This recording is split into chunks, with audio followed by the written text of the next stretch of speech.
are talking to Dr. Jill Carnahan. Thank you for coming today. You're welcome. Glad to be here. This is awesome because in almost every conversation we've had, it gets led down a few rows always. One is like sleep, let's talk about sleep, and Yeah. another one is environmental health. But this is a sort of new concept for a lot of people, not for you. This is what you've been screaming for the rooftops for a long time. Mhm. Uh, but we are finally going to dive deep and silo this and focus on it as a topic. Everyone has said, yeah, work on your toxins, work on your environmental load, open up that channel to get rid of toxins, et cetera, et cetera, et cetera. But we haven't dove deep. So we're going to do that today. To start, what is even a toxin? Like, what should people, for the very basics, the ABCs, Yeah. what does it even mean? Yeah. So I love talking about this topic because people more and more just don't feel well. They're like, Right. maybe I'm aging. We give all kinds of excuses, and I don't believe in just the aging excuses. I don't feel well. I wake up more achy and my brain is not as clear. So this is one of those things that I call the elephant in the room, which is the thing that is really suppressing our immunity and changing our world. And for many reasons that we can dive into. So Mm. toxins are everywhere. They're in the air that we breathe, they're in the water that we drink, they're in the food that we consume, and they're all over in our environment. And we should have, I don't want to make this a doomsday talk because the truth is our bodies have the capacity to detoxify. We are created and made to do that. We are good organ, like that's one of our main functions is how do we, not accumulate these kinds of things that are harmful. So the good news is if we give ourselves the right nutrients and the right tools and the right things, which we'll talk about, we have everything we need to live in a world that is a little bit toxic. Things that are toxins that you may not think about. Our water supply often contaminated with things like arsenic or runoff, pesticides, herbicides Mm. from farm, super common. Glyphosate is being used everywhere. And so even now they're finding trace glyphosate or Roundup in organic wines in California. Oh, So wow. it's everywhere, even in, it's getting, because you can't, if someone's spraying a crop, you can't like have a line in the air where Yeah. there's no spray on the organic field and there's spray. So there's ways and places that these are everywhere. The other thing that's happening as we manufacture goods and services and new products, we have all kinds of new innovative ways to do things. But what's happening as well is literally thousands of chemicals exponentially are increasing and being approved for use each year. And a lot of these have no safety data, number one, in synergy with other chemicals, and number two, by themselves in human safety. So we feel like the Environmental Protection Agency is there to protect us, and they are, but they're not testing each of these chemicals on humans for decades before they're released. So there's a lot of new things in our environment. Even, for example, BPA we know is harmful. So now there's new types of BPAs that they say are better, but I'm not convinced that the newer Right. BPAs are any less dangerous. So we have things like phthalates that are in perfumes and lotions and creams and things we put on our bodies. We have things like parabens that are same thing, shampoos, conditioners, things like that. We have things like organophosphates, pesticides, things in our food supply that are used on farming, and glyphosate. We have things like heavy metals. And now with the wildfires all out west, I'm in Colorado, where it's a huge area, California. A lot of these places are experiencing more wildfires and more climate change than ever before. And in the smoke from the wildfires, we just had a massive fire in my community at the end of the year. And what I realized through that was the toxins in the air quality was just as bad as a toxic mold exposure. And I saw the labs of patients change just with the smoke in the air. So it's everywhere. And as like the trees are burning, there's residues from metals and things. So we're getting, and then if you think about houses nowadays, the back porches are made of plastic types of materials. So this stuff is burning when things are burning and creating air quality issues as well. As all of these things accumulate, our systems just get overloaded. So that's just a small glimpse snapshot. There's many other kinds of things in our Yeah. environment, and it's exponentially increasing. And what you said makes so much sense because a lot of people, you'll see social media comments online or replies to videos, and people will say, oh, you guys are quacks, this stuff is safe, right? And why they say it's safe is because the people that rely on to vet it for them tell them this is not necessarily that go eat this, it's safe, Yeah, but there's no red flag. right. And that thinking of, well, did the science happen in the same context that the human experiences it? And that point you made is so valid and so important because most of it is in a petri dish, right? Your science happens in a lab, it doesn't happen the way a human actually experiences that chemical. In the cofactors, what else did it touch? Where did it come from? To what degree? For how long and consistently did it happen? So you have to understand that how you live is not the way things are tested. Yeah. Right. And two really simple examples that everybody can relate to. Number one, glyphosate Roundup. It was tested human cells in a lab and said safe for humans, no problem. But what they didn't test was the effects on the gut microbiome. And that's where it's a metal, it's a chelator of minerals. That's how it was originally discovered. And so what happens is in the gut, it chelates the minerals that number one, we need, number two, the plants need, which is why it harms the plants. And number three, our microbiome needs. So the biggest effect of Roundup or glyphosate is actually on our microbiome, which affects our whole body, but it's not the cells of our body, right? So that's one example where it has a dramatic effect on human health, but it's not necessarily the way that it was tested. The second example is synergy of some of these chemicals. They have hermetic effects, which means very, very, very tiny doses. Normal toxicology has, okay, there's this curve, and at some point, there's a dose that causes toxicity in 90% of humans, and they use that dose to, regulate what's the toxic levels of these chemicals. Well, a lot of these types of endocrine disruptors, which mean they have a hormone-like effect in the body, like around organophosphates or pesticides, these will have a biphasic disruption in human growth and development and function, and they'll have an effect at incredibly tiny levels because it's almost like a hormone on the body, and then the standard toxicology levels, and they're not testing those. And then the other thing that we find is in synergy, when you put two of these together, it's not just like 1 + 1 = 2, it's 1 + 1 = 100 or 300 or whatever. So the toxicology changes, and it's not a typical curve that the toxicologist is looking at. Yeah, it's exponential in nature when you start to get into those, those mixings. So when we look at the ABCs, going back to basics, I'm convinced, if this was the first time I would ever heard it, that yes, there's an exposure, there's stuff out there. Second step is, well, convince me that that's a problem. Why is that bad for me? Right? There's a lot of people that still say it's fine. My ancestors lived this way. It's fine. So what does it do to you? Yeah, so it's all about toxic load. I love talking about this to doctors because anyone, layperson, doctors, whatever, it all makes sense. It's almost like, and this has to do with genetics. We're all born with a bucket. If you have genetic SNPs that affect some of your detoxification, like glutathione or whatever those things could be, your bucket may be smaller. And so you're born into this world with a smaller capacity for that toxic load. We all can handle some load, and we're meant to do that. And what we do is it's almost like bailing out the water of the bucket. If our detox genetics are working pretty well, we're bailing out at the same rate it's coming in, and we're fine. But at some point, many people reach the threshold or the top of their bucket. It starts spilling over the top. They can't keep up with that bailing motion of getting rid of the toxic load. And someone like me gets cancer at 25 years old. And that was an evidence of my toxic load getting too high for my body. And then it started to damage DNA and cause cancer to develop at a very young age. So what happens is when someone has the capacity, whatever they do genetically, some people, it's that, the 95-year-old that smokes and drinks and is fine and lives to 105, that person has a very large bucket. And so their capacity, but some of us like myself genetically have a smaller bucket. And so we reach the threshold in our 20s and we start to get overloaded, and we have autoimmunity, cancers, and neurodegenerative diseases as the top three things that we see. And if you look at the statistics around autoimmunity of all types, of neurodegeneration, Parkinson's, Alzheimer's, ALS, et cetera, MS, and then also around cancers, those are exponentially increasing in number. Related to this toxic load. So when you think about load, it's basically like we can handle to a certain point, but when that load in our environment overcomes our ability to bail out the bucket, then we get sick. And it happens to everybody. It's just some people have a larger bucket.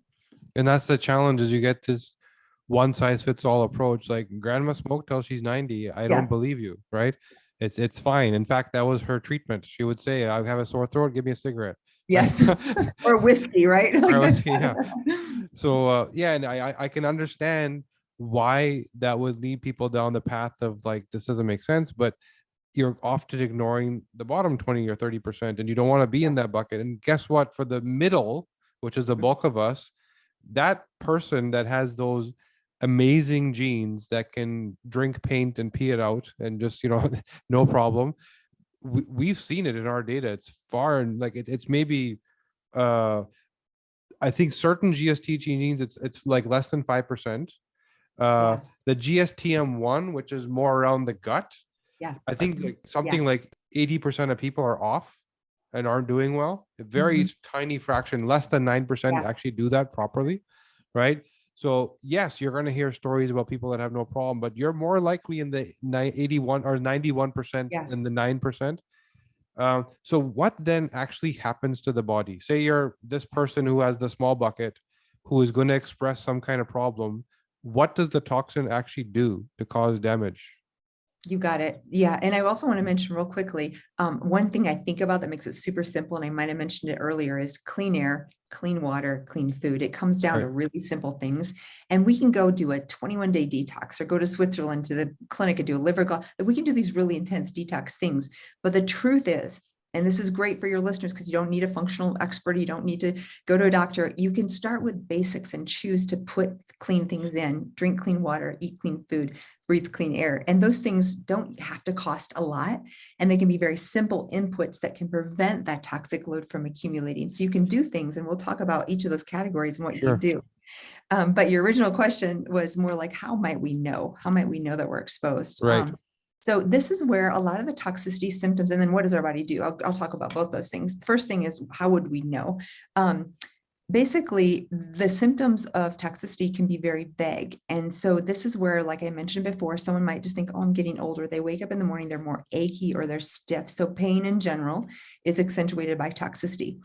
Brain is a big one. Brain is affected on all levels. So a lot of people say, I'm forgetting things. I have more memory Right. issues. I have cognition issues, word finding. Mold in particular, which we didn't even mention yet, and was one of my favorite Yeah. topics, absolutely affects the brain. And probably the number one complaint we have is cognitive dysfunction, and that's a toxin in the air that we breathe. So that basics of clean air, clean water, clean food, and then the symptoms can be brain, they can be skin, they can be digestive, they can be neurological. So almost any symptom sounds kind of like it's not true, but it's true. Almost any system can be affected by this.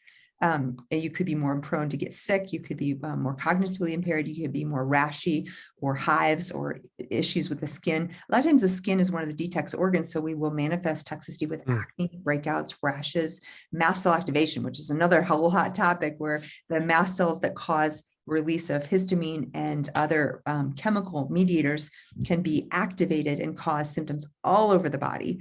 So those are kind of the symptoms. And then I think your next question was, what else can we do about it? Or where would you like me to go? Yeah. So essentially, like in between, I got exposed to mold and Mhm. I now have eczema or a migraine. What actually happened? Like Yeah, yeah. what did the Okay, got toxin do to me? Yeah. Okay. Thank you. So how we detox is we do detox through the lungs, through the air that we breathe, and we can externally exhale toxins. More the primary method is through our enterohepatic circulation. That's the liver, the gallbladder, and the gut. And I'll Mhm. briefly describe this because if you understand how this works, then those methods that we use to help detox or some of the symptoms might make more sense.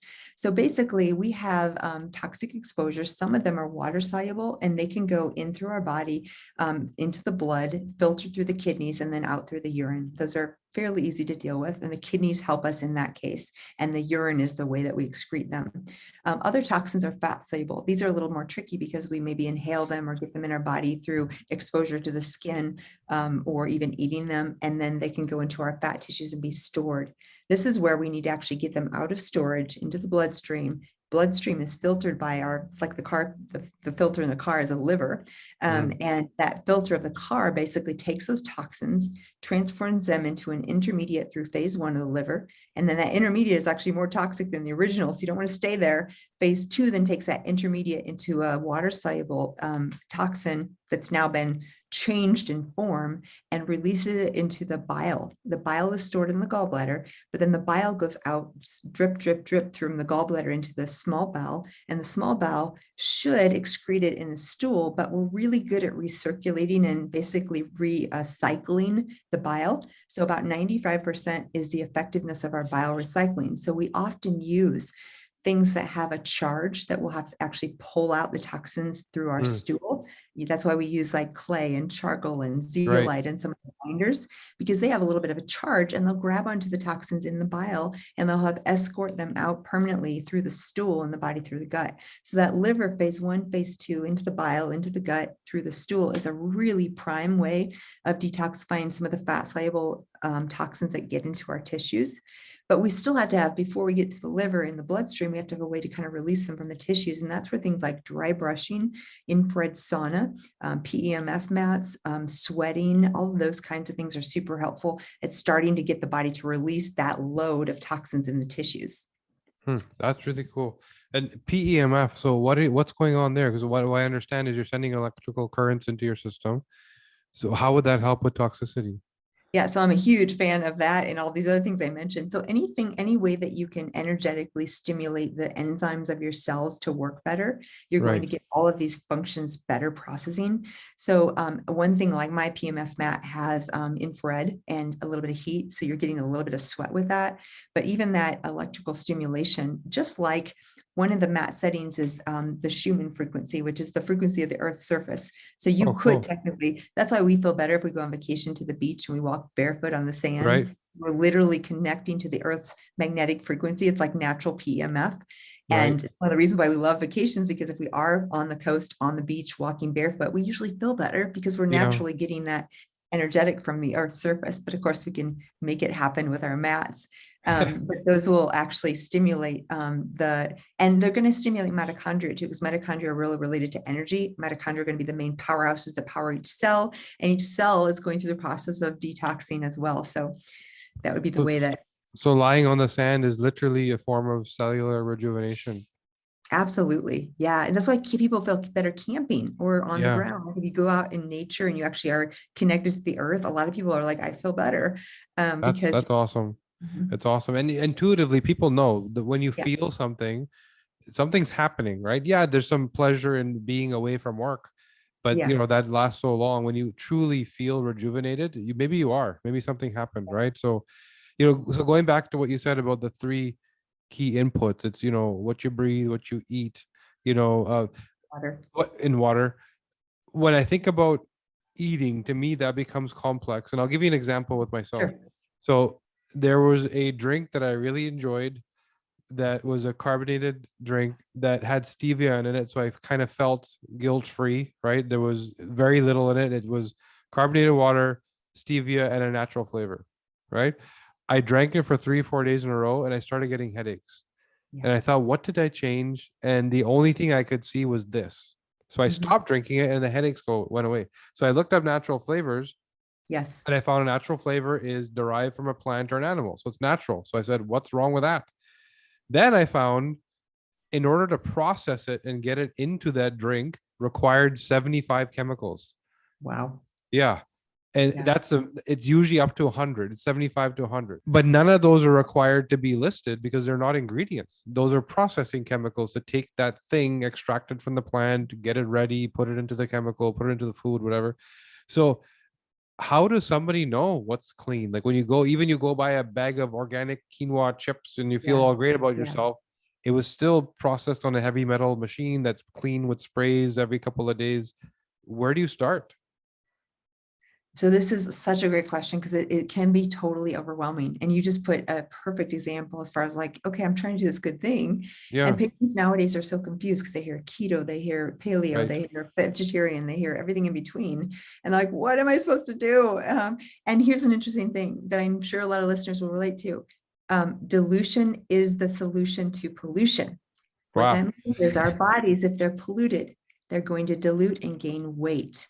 How many people Right. have you heard now that are struggling with unexplained weight Yeah. gain, can't lose weight more than ever before in my practice? And people who are eating good, exercising right, they're doing the right stuff, but it's not calories in, calories out anymore because the body is smart. And it's like, if you're toxic, I'm going to protect you by putting more fat in your system to Mm, dilute the pollution. So this is a big deal because as they gain weight, they're confused. They're like, what am I going to do? And the same thing with the diet. They're like, I'm eating really clean. I'm doing everything I'm supposed to do. I'm not losing weight. I hear that all the time. mm, And the first thought that I have as a clinician is there's a toxicity issue. And what I know to be true is we can do all the right weight loss things in the world. But if they're super toxic, like say they had a mold exposure or say they had chemical exposures or heavy metal, mercury or lead issues in their body, it's going to be very difficult difficult for them to lose weight, because when they start diluting, they become more toxic. So when they Mm, actually lose the weight, and I've seen that over and over again too, for someone in the wrong order wants to lose weight first before they detox, they get very sick when they lose weight and they right. don't feel well and they gain it back. So Yeah. this is a big deal with our people. So it is a what to eat. Back to your original question, what to do. What's unfortunate is this: the rate limiting factor for all of us, including me, is convenience. Right. And I'm going to pause there, because if you think about it, if you could grow your own food, you could harvest it, you could cut it up, chop it up and eat it, and it was real whole food, we all know that's the right way to eat. But Yep. how many of us, including you and I, have time Yeah. unless we have a full-time gardener and chef, right? Like, that is not practical. So what we have done is we've sacrificed what's really good for us, which is local, organic, homegrown if possible, as close to pasta, as close to your source as possible. And one ingredient, two ingredients, maybe three, and then cooking with these real foods. Or having chickens in the backyard for eggs if you're, eating, or, Right. that kind of thing. That's the way it should be. The practicality of that for most of us is almost impossible. So then we have to compromise, but how can we get even, for example, for me, I'm going to confess here, I would rather grow my own broccoli, cut it up, have it for salads and stuff. I buy it, cut up, it's organic, but it's cut up in a package. It's got plastic around it, right? Because that saves me 5 minutes, and 5 minutes to me is valuable. And again, I'm just confessing here because I don't do things all right either. But if I were doing things right, so we all know, like, going back to real food, real sources, things we can identify with one or two ingredients is ideal. But then how do we do it in a real world? Anytime you take even a grain, for example, rice, if you take a full, whole grain organic rice and you cook it, for a half hour and make your rice or quinoa, that's going to be better than if you take a product made of rice and process. So rice crackers, rice cookies, rice cakes, quinoa grain. So anytime you take something to the more processed form, even if it's organic and made of a few ingredients, you're losing quality. So I always say go to the less complex form, but again, you have to figure in the time factor. And then as far as what's right, grains have become kind of villainized. And so a lot of people are on paleo diets. The part of the issue there is I think our digestion has been impaired by a lot of this. So we have more trouble digesting grains. And if you have bacterial overgrowth or fungal overgrowth or issues in your gut, sometimes the grains will exacerbate. But a bigger issue no one's talking about that I think might be the real culprit is grains are the most commonly contaminated with molds and mycotoxins. And Right. as our grain and food supply is adulterated and stored in bins and things like that, I think that maybe the reason people are feeling better on a grain-free diet is because they're avoiding most of the mycotoxins. That makes a lot of sense. And I feel the same. And there's also chemicals used to dry things and preserve Mhm. them, which are not listed as ingredients, right? Yes. I Yep. know in Canada, there's a chemical that's actually illegal in most of Europe that's used to dry wheat so that it could be stored in the grain silos, Yes. so that it can be processed and held.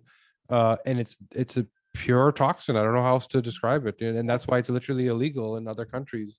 So, so this is awesome because you start to think about how it goes in and what you're Yeah. putting in and doing the right thing.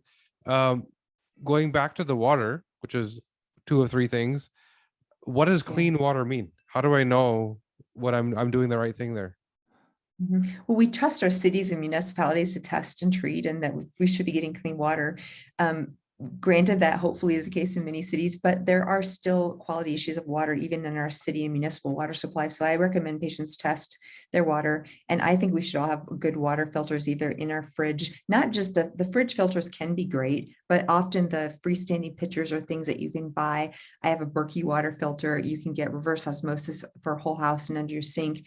You can get like Clearly Filters is another great brand. So there's different brands of things that you can have. And most of them are incredibly good at filtering out all the particulate. Mm. The two that I mentioned, I think there's 200 chemicals that they'll filter out. The reverse osmosis, which is the most common for a whole house filter, is great, but there's a caveat. Reverse osmosis will also remove minerals, and we need Right. minerals.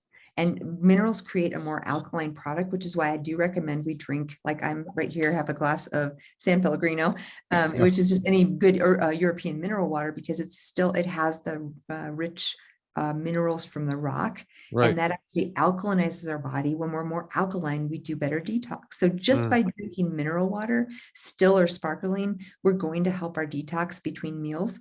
But when we go to reverse osmosis, it's a very acidic water because the minerals have been stripped away. So if you are using reverse osmosis, but you're losing minerals, and if you drink that acidic water, your body has to buffer because it keeps the pH steady in your blood. So what it'll do is it'll pull minerals from your bones. So you could be more prone to something like osteoporosis if you drank only acidic, reverse osmosis water your whole life and didn't replete minerals. So patients who do use reverse osmosis, I always recommend taking a mineral supplement, calcium, mhm. magnesium, phosphorus, et cetera, zinc. And then I am a huge fan for detox, as well as encouraging patients between meals to drink mineral water from, European or other sources like that. But it can be tricky because we just went through that whole thing, and you can't use, RO is going to cause acidic, but test your water, Yeah. make sure that there's no issues there. And what do you use to test it? So most counties and cities will have free testing, so you can actually Okay. use that. There are a few paid tests. Off the top of my head, I don't know the companies, but you can actually get a water test, Hmm. send in a sample and get a report. And again, because cities have to do this and they have to share what, if you would ask your city, they would have to give you a report of their water testing. You Oh, could wow. ask them who they use. So first of all, I just ask for a report. It's free, Right. And then second, I would maybe do an independent test if you were concerned. Recent example, I had a patient who had natural gas. They had a well water, and it's a well for sure. If you have a well in your farm or your place, then absolutely you need to test that, because of course you're the one regulating that. There's no one else Right. watching that for you. I grew up on a farm and had cancer at 25, and we drank well water, and I have no doubt in my mind that some of that well water probably had contamination from the Mhm. runoff of chemicals from the farm. Yeah, it makes a lot of sense. Hi, guys. Sorry for interrupting the show. I have a special announcement for you. As you know, this week it's Black Friday, and there's something that happens at the DNA company every year. So anyone that's been sitting on the sidelines waiting, or has a family member that needs something, or has a friend that you want to buy a gift for, this is the one week that we have our big sale. So take advantage. Go to the DNAcompany.com, go to the 360 test, fill up your shopping cart with as many of them as you can use, and this is the week you will get our discount. So take a look. Thanks for listening, guys. Take advantage of the promo. It's this week during Black Friday. Good luck with your results. We're here if you need our help. Thanks again for listening. People think of things as siloed, like the land is there, the water is here. No, it's all working underground and doing things that you're not thinking Mhm. about, and it's all Yeah, seeping in, right? So, and then the last one, I mean, other than walking around with a hazmat suit, how do you yeah. deal with air? Because I can understand in your home, but how do you manage that? Okay, so this is big because even I'm super knowledgeable about environmental toxicity. And when I heard Walter Krinian maybe 5 years ago talk about this, and he said 80% of our environmental toxic load is from the air that we breathe, Hmm. I was shocked, but it's Yeah. true. So this is probably the biggest one. And again, we take it for granted because we're just breathing every day. We don't know. Like I said, after the wildfires here, I realized how toxic the air quality became because of the burning of all this materials that are man-made and plastic and everything, and the trees and everything as well. So air quality, what to do? I would recommend at this point in time that most of us have a good quality air filter in our homes and offices. So for me, in my other room, I have a standalone Austin air filter. I actually have 3 in my condo and 5 in my office. And we have really good air quality because of that. You don't need to use that brand. There's many, many other great ones out there. But what I recommend is you get a good HEPA filtration system. That's going to be the particulate. And then you also want to have a good VOC, that's volatile organic compounds. These are like fumes from chemical off-gassing, things like formaldehyde. And the way that a filter will have a VOC is usually they'll have a clay or charcoal or zeolite center where they actually pull out from the air those VOCs. And that's really important as well, because as we look at the studies, the nanoparticulate from exhaust and the VOCs, like off-gassing from carpet and cabinets and mold, those are probably the most toxic, and they're going to be way too small to be filtered by HEPA. So these are like 2.5 microns and smaller, and you really need a VOC filter to get those. For example, the one I mentioned has a VOC filter up to 2.5 microns. It will filter viruses. So it's funny, Wow. Cash, during COVID, we had 5 filters in our office.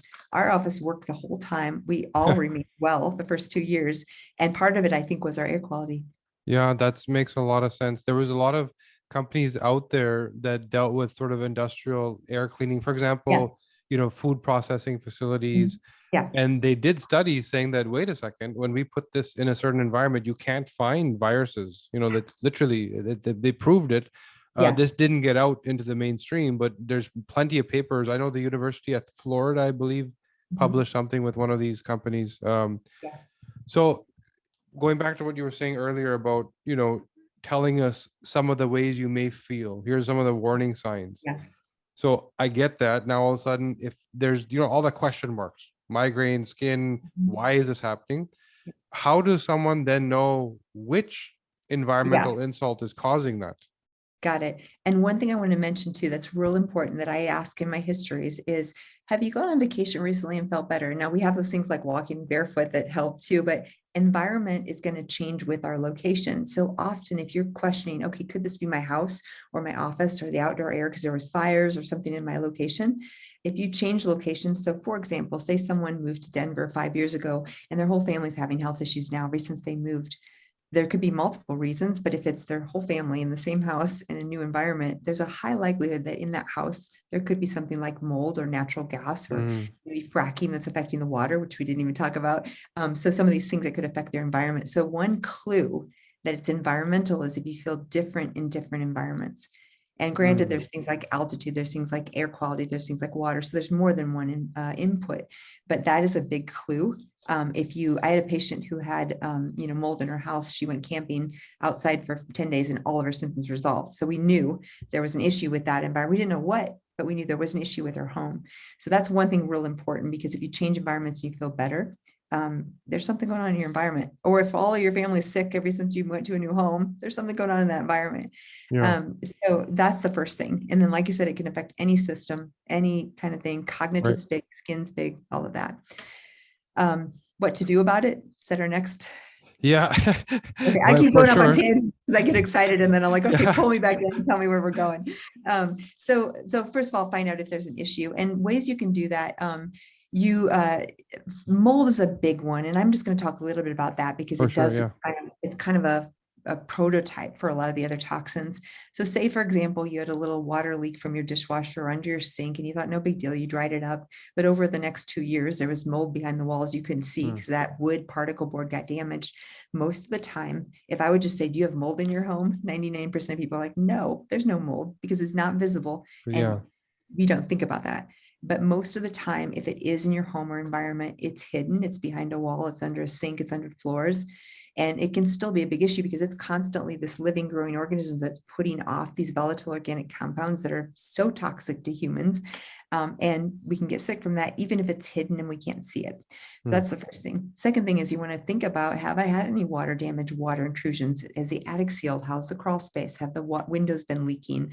Is there condensation that's not supposed to be there? Is there, water leaks under the sink, dishwasher, or washer dryer? Is the vent of the dryer appropriately vented? So Mhm. is the bathroom properly vented so there's not humidity accumulation? So all these things matter. And then the second thing is, how do you feel in that environment? And if there's an issue, you can start by testing the dust in your environment through a qPCR test. Any patient or person can get that themselves and just see if there's any evidence of mold in the dust of your home or environment, because that's a great way to kind of test. And say you find a loads of Stachybotrys or Cotomium, which are really black toxic molds, then you can go deeper and higher inspection and say, well, where is this coming from? But it's a Mhm. nice, easy way to check. As far as air quality, you can buy on Amazon, air quality meter yourself. There's super high quality in the thousands of dollars that you might get from an inspector. And there's ones that you can use for personal use that are $100 or more, but much lower cost. And they do work. They check particulate matter, like we mentioned, that 2.5 or below. They can check the particulate in the air, which can be from even cooking or from particulate from fires. They can check the VOCs, the volatile organic compounds, which can be from mold, and they can also check levels of formaldehyde. So you can actually get a meter yourself and check your air quality in your home. Mm. And that's a good way to start as well. So in your home, there's a level of control. It's your environment. You make decisions. Then many people have to go to other environments like Yeah. work or family. And if you know, like you said, that's the place, especially if it's work where you have to go daily and that's the place that makes you feel not so well. Are there things because you can't convince, Yeah. maybe you can, but you can't convince the whole building to be ripped apart and fixed because you don't feel well. So are there things like supplements or other things you can do to support, you not feeling well Yeah. in an environment you don't control? Okay, great question, because this happens all the time with landlords or workplaces or whatever, where patients are stuck and they have to either go to work or they're renting a place and their Right. landlord or their boss doesn't understand. Yeah. So yes, number one is that air filtration. So if it were me and I was to have an office cubicle, or I was in a situation where I couldn't change it, even rental, I would get a standalone air filter sitting right beside me. Mm, And like actually run that if I'm sitting in the office, because that will help a lot, because that makes a bubble around you. The air quality, at least there, is pretty right. filtered, and it'll decrease the load of what you're being exposed to. If you're really, really, really sick, some people have to make choices of leaving the job or changing, because if you are really sick, which is a caveat, because some people just have mild symptoms, they maybe have allergies that they can deal with. But if you're really sick, you probably won't get well if you're going to stay there, because it's just one of those things where you're like bailing out, kind of like the bucket. Your Yeah. bucket's becoming full and you can't really unload. But things that you can do and have control over.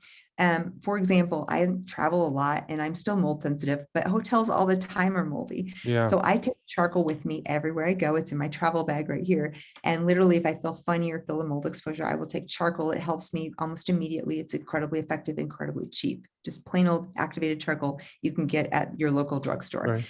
You don't need a special brand or kind or anything. So that's a really helpful tool. Anything you can do to enhance your glutathione production. So you can take liposomal glutathione, you can get IVs, you can take under your tongue, you can take oral, but some people don't tolerate that. And there's precursors as well. Those would be N-acetylcysteine, glycine, glutamine, vitamin C, selenium. Hmm. You can take all of those things, or one or two of those things, to enhance. I take most of those every single day. So I just have in my system a lot of precursors and a lot of support for that glutathione production.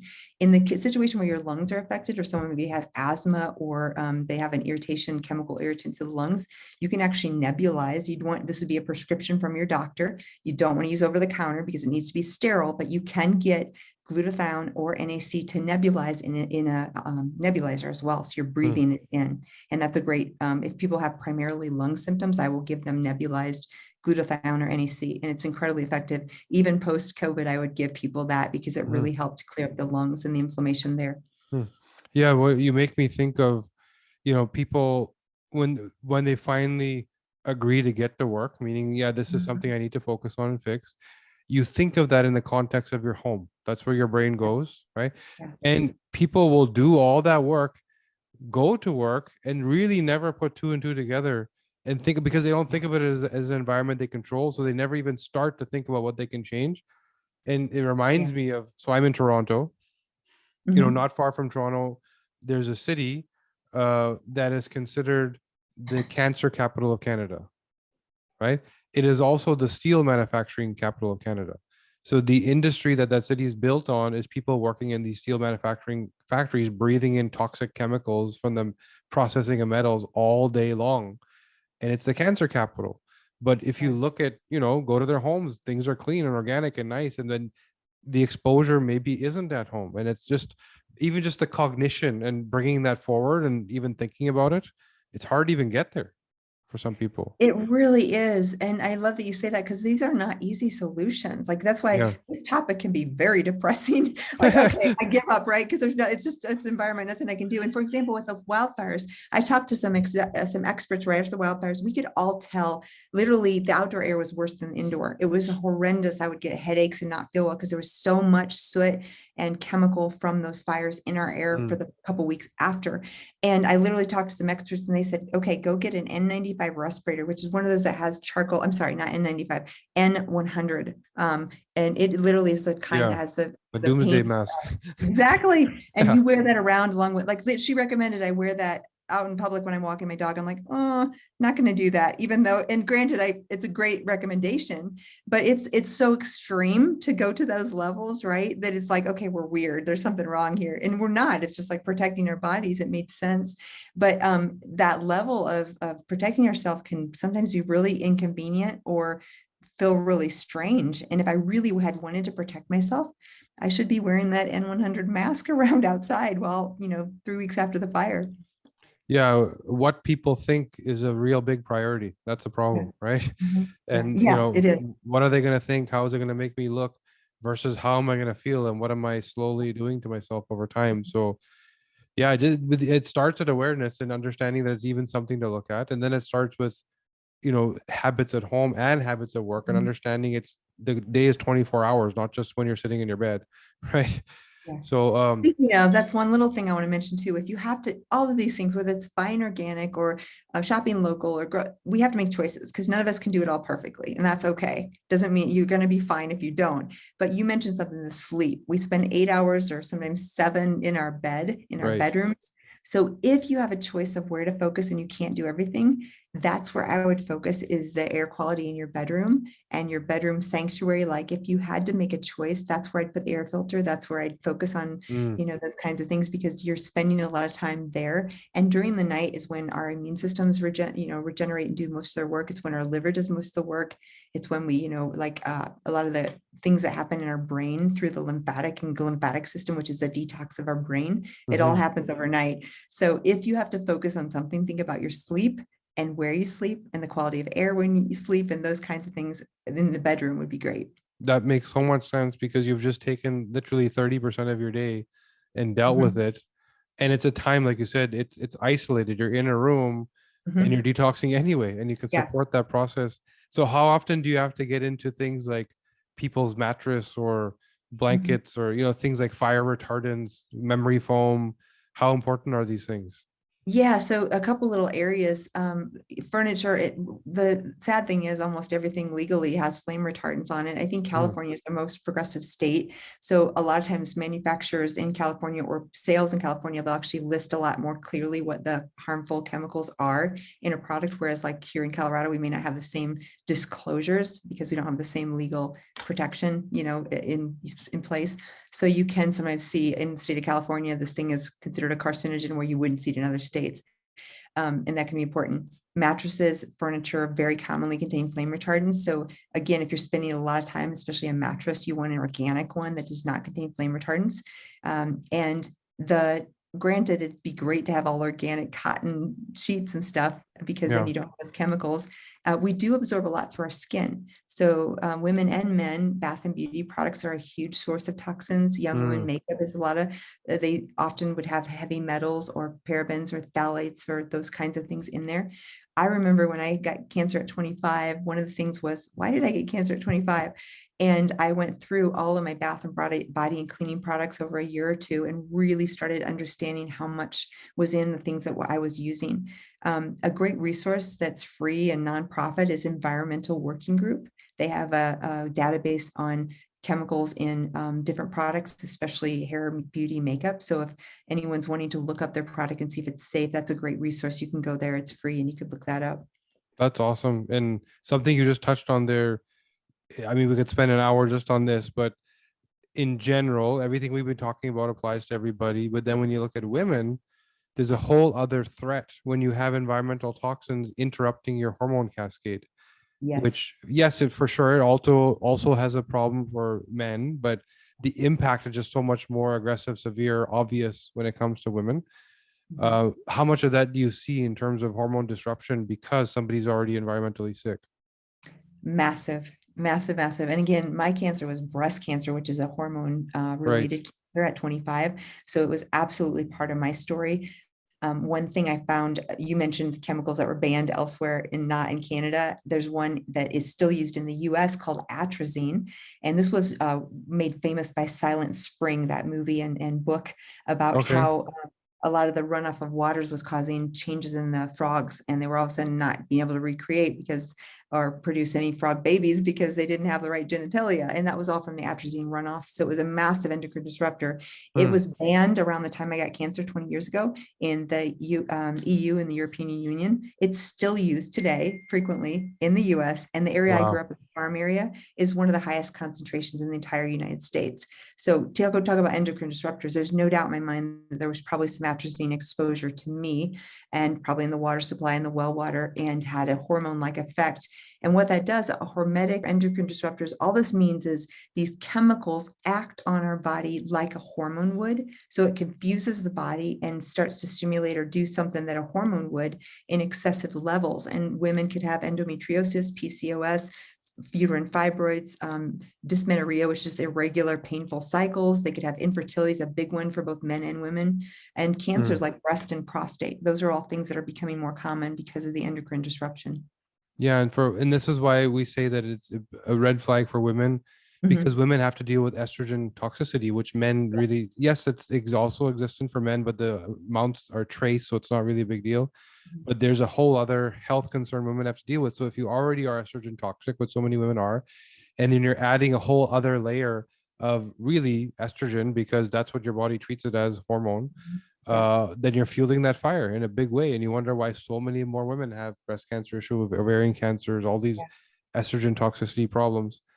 Um, so how do you then deal with that? Because a woman's going to come in with fibromyalgia and she's going to say, treat this. And you're telling her that it's a toxicity problem. And she'll say, well, no, fix my problem. I have fibromyalgia. Yeah. And you asked another question earlier that I ran right by, and it was like, how do you know what to go for and what do you? So we do, like in my clinic in functional medicine, we do testing. But one thing, as I teach clinicians, it can be overwhelming, this topic. And to find every toxin in your bucket can feel like an Yeah. insurmountable type of thing. So the important thing is to know we're all toxic. Period. Some of us deal with it better than others, but we can assume there's toxicity. Now, granted, there is different ways to detox different chemicals. And what we do is urinary testing. We can do blood testing. There's different ways to test for these and get kind of an idea of what's happening. But there's no perfect test and there's no panel that does all of them. So the best we can do is kind of get an idea of what might be happening. Is it more the paraben, sulfites, persistent organic pollutants, pesticides, or is it more the heavy metals, or is it more mold or something else? And then what we can do is, the great thing about detox is the same principles that work for liver, gallbladder, gut, some of the stuff I described, they will detox most chemicals. So you can put patients on a detox protocol, which would involve some way of mobilizing toxins. That could be dry brushing, infrared sauna, Epsom salt baths, PEMF mat, getting outdoors, sweating, exercising, mobilizing the toxins. And then the supplements would be something along the lines of the stuff we talked about for glutathione. Liver support is huge. So milk thistle, NAC, lipoic acid, anything in the realm of supporting that liver detox pathway. B vitamins, methylated Bs, sulforaphanes, and things that are related to phase 2. And all of that. And then binders. Binders are a huge part of it. And you can do different type of binders for different types of chemicals, but basics are clay or charcoal or zeolite or glycomannans or chlorella. Those are all common detox binders. That will do a protocol that will detox most of the toxic load. Now, if you're dealing with a certain heavy metal, you usually need something like DMSA or EDTA or something stronger that specifically binds to that metal. Zeolite can also be helpful, but those are kind of the basics of detox. That is so awesome. I'm thinking that I need to come to Colorado and spend a week in your clinic. You know, so do you actually clinically see patients still? Yeah, I do. That's awesome. So how does somebody work with you and your team? Well, I have a very busy clinic and a wait list. So I do have a PA who sees patients, who's taking new patients. And this is one reason why I'm on here with you. I do free blogs. So the best way is, I've got tons of free resources because there's a lot of you who can't see me. So on my website, jillcarnahan.com, there are a decade or more of free blogs all about these topics. If you want to know more, Dr. Jill Carnahan there. So I often post articles and blogs there. And of course, I have a podcast called Dr. Jill Live, which is on iTunes and Stitcher and everywhere you can find it, and YouTube channel as well, where, again, just trying to get out the information and empower patients to help themselves. That's awesome. And I've been watching you do that for some time now. You know, we originally met, it may have been 3 or 4 years ago. I've listened to the podcast. I've seen you on various podcasts speaking, and you have never stopped going out there and just preaching, because there needs to be awareness. If you 3 years ago, nobody knew what environmental health meant. Right. You've been doing it for a long time. Yeah. But now people are starting to understand, and you're seeing more articles about endocrine disruptors, and women are starting to learn, and it's becoming sort of normalized. But it was your work that made that happen. Thank you. And we thank you for that. Oh, thank So, you. and again, you've done it here again today. We thank you for your time. So this was amazing. It's great that you're able to join us and impart your knowledge on us. I would advise anyone that wants to learn more, go to the blogs, get the books, listen to the podcast. Jill has been everywhere, so it's very easy to get that information. Thank you again. This was amazing. You're welcome. Thank